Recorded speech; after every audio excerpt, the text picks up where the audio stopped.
माई वे online classes में आप सभी लोगों का वेलकम है। आज हिंदी विषय में भाषा के विषय में चर्चा होगी। भाषा क्या है, भाषा की उत्पत्ति कैसे हुई है, आइए हम जानते हैं कि भाषा क्या है, भाषा की उत्पत्ति कैसे हुई है। सबसे पहले हम पढ़ेंगे भाषा। भाषा की उत्पत्ति संस्कृत भाषा के भाष धातु से हुई है। किससे हुई है? भाष धातु से। भाषा की उत्पत्ति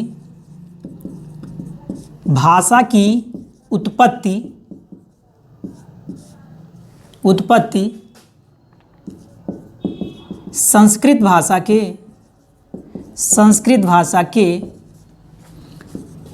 भाष धातु से हुई है। भाष धातु से हुई है। अर्थ क्या होता है? जिसका अर्थ होता है वाणी को व्यक्त करना। भाष का मतलब क्या है?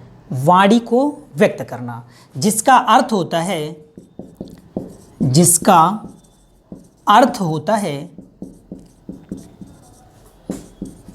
वाणी को व्यक्त करना। वाणी को व्यक्त करना। जिसका अर्थ होता है वाणी को व्यक्त करना। भाषा की उत्पत्ति संस्कृत भाषा के भाष धातु से हुई है, जिसका अर्थ होता है वाणी को व्यक्त करना। अब बात आती है भाषा कहते किसे हैं। ये तो भाषा की उत्पत्ति की बात रही है। भाषा किसे कहते हैं? भाषा किसे कहते हैं? भाषा किसे कहते हैं, हमें ये जानना है।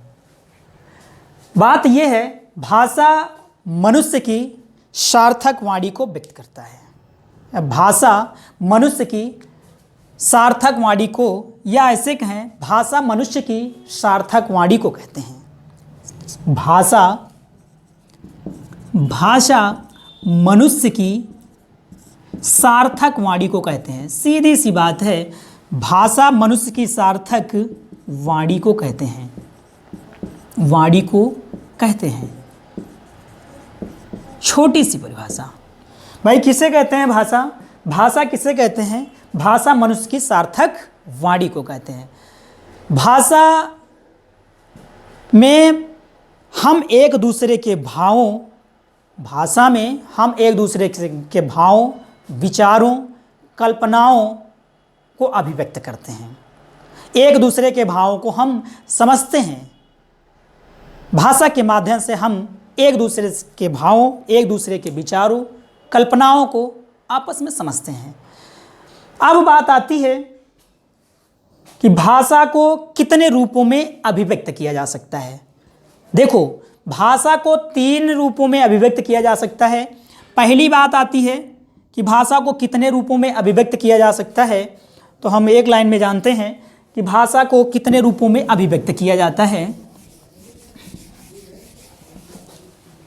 या भाषा के अभिव्यक्ति के माध्यम, भाषा के अभिव्यक्त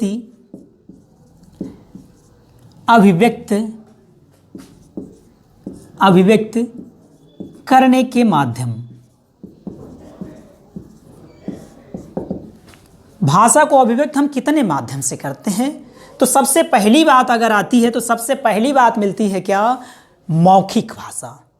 कौन सी बात, या कौन सा माध्यम होता है? मौखिक भाषा। मौखिक भाषा के माध्यम से हम एक दूसरे की बात को समझते हैं। भाषा का वह रूप जिससे बोला या सुना जाए। भाई, मौखिक भाषा क्या है? भाषा का वह रूप जिसे बोला या सुना जाए, मौखिक भाषा कहते हैं। भाषा का वह रूप जिसे बोला या सुना जाए, बोला या सुना जाए। ठीक, जैसे कह दिया जाए बात करना, वार्तालाप करना, भाषण देना, बात करना, भाषण देना,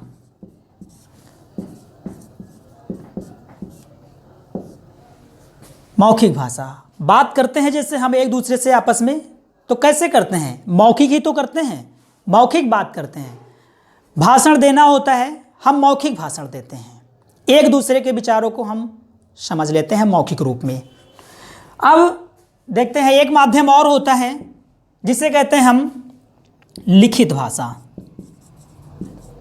लिखित भाषा, लिखित भाषा क्या होता है? जब हम लिख करके एक दूसरे के विचारों को व्यक्त करते हैं, जब हम लिख करके एक दूसरे के विचारों को व्यक्त करते हैं, उसे लिखित भाषा कहते हैं। जब हम लिख कर एक दूसरे के विचारों को व्यक्त करते हैं,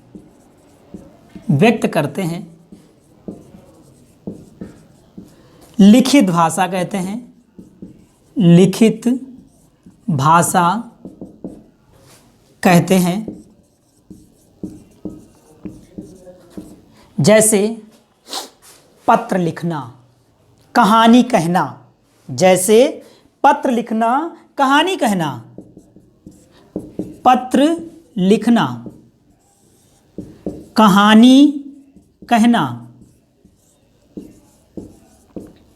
कहानी कहना। लेखक अपनी बात को एक दूसरे तक कैसे पहुंचाता है? पत्र लिख करके, और हम उनके भाव को ग्रहण करते हैं। जब पढ़ते हैं तो उसके भाव को हम ग्रहण करते हैं। तो ये एक माध्यम बनता है एक दूसरे के भावों को दूसरे तक पहुंचाने का, लिखित भाषा के रूप में। कहानी कहना, कहानी लिखना, कहानी लिखना, कहानी लिखना। लेखक क्या करता है? लेखक कहानी लिखता है, उपन्यास लिखता है, अपने विचारों को लिखने के माध्यम से दूसरे तक पहुंचाता है। ठीक है, अब बात आती है, देखो अभी आपने पढ़ा मौखिक भाषा, एक दूसरे की बातचीत का माध्यम, यानी बात करना, वार्तालाप करना, भाषण देना, ये मौखिक रूप में होता है। लिखित भाषा, जब हम लिख करके एक दूसरे के विचारों को व्यक्त करते हैं, समझते हैं, लिखित भाषा में होता है। जैसे पत्र लिखना, कहानी लिखना। अब एक बात और बचती है, जो सांकेतिक भाषा। सांकेतिक भाषा किसे कहते हैं? सांकेतिक भाषा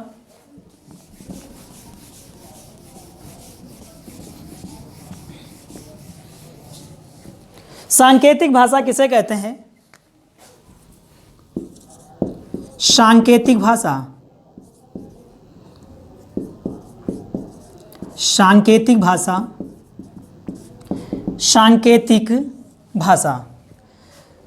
जब संकेतों के द्वारा, सांकेतिक भाषा जब संकेतों के द्वारा बात को बताया जाए, इशारों के द्वारा बात को बताया जाए या समझाया जाए। जब संकेत द्वारा या इशारे से या इशारों से समझाया जाए या बताया जाए,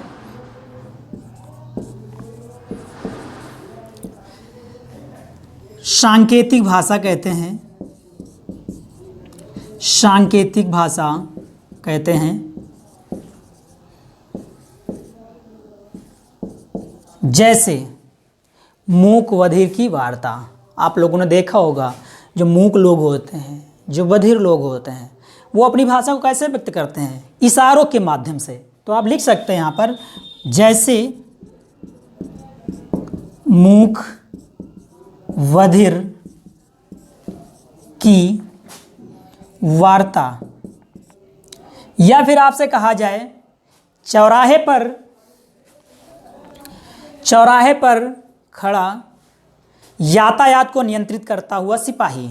देखा होगा, चौराहे पर यातायात को नियंत्रित करने के लिए सिपाही क्या करता है? इशारे के माध्यम से काम करता है। इशारा देता है तो आप रुकते हैं, इशारा देता है तो आप आगे बढ़ते हैं। तो इस तरीके से आज आप लोगों ने महत्वपूर्ण हिंदी का विषय भाषा पढ़ा कि भाषा कहते किसे हैं, भाषा की उत्पत्ति कैसे हुई है, किस भाषा से बना है, और भाषा को कितने रूपों में अभिव्यक्त किया जा सकता है। जैसा कि आपने अभी पढ़ा है, मौखिक भाषा, सांकेतिक भाषा और लिखित भाषा, 3 रूपों में से।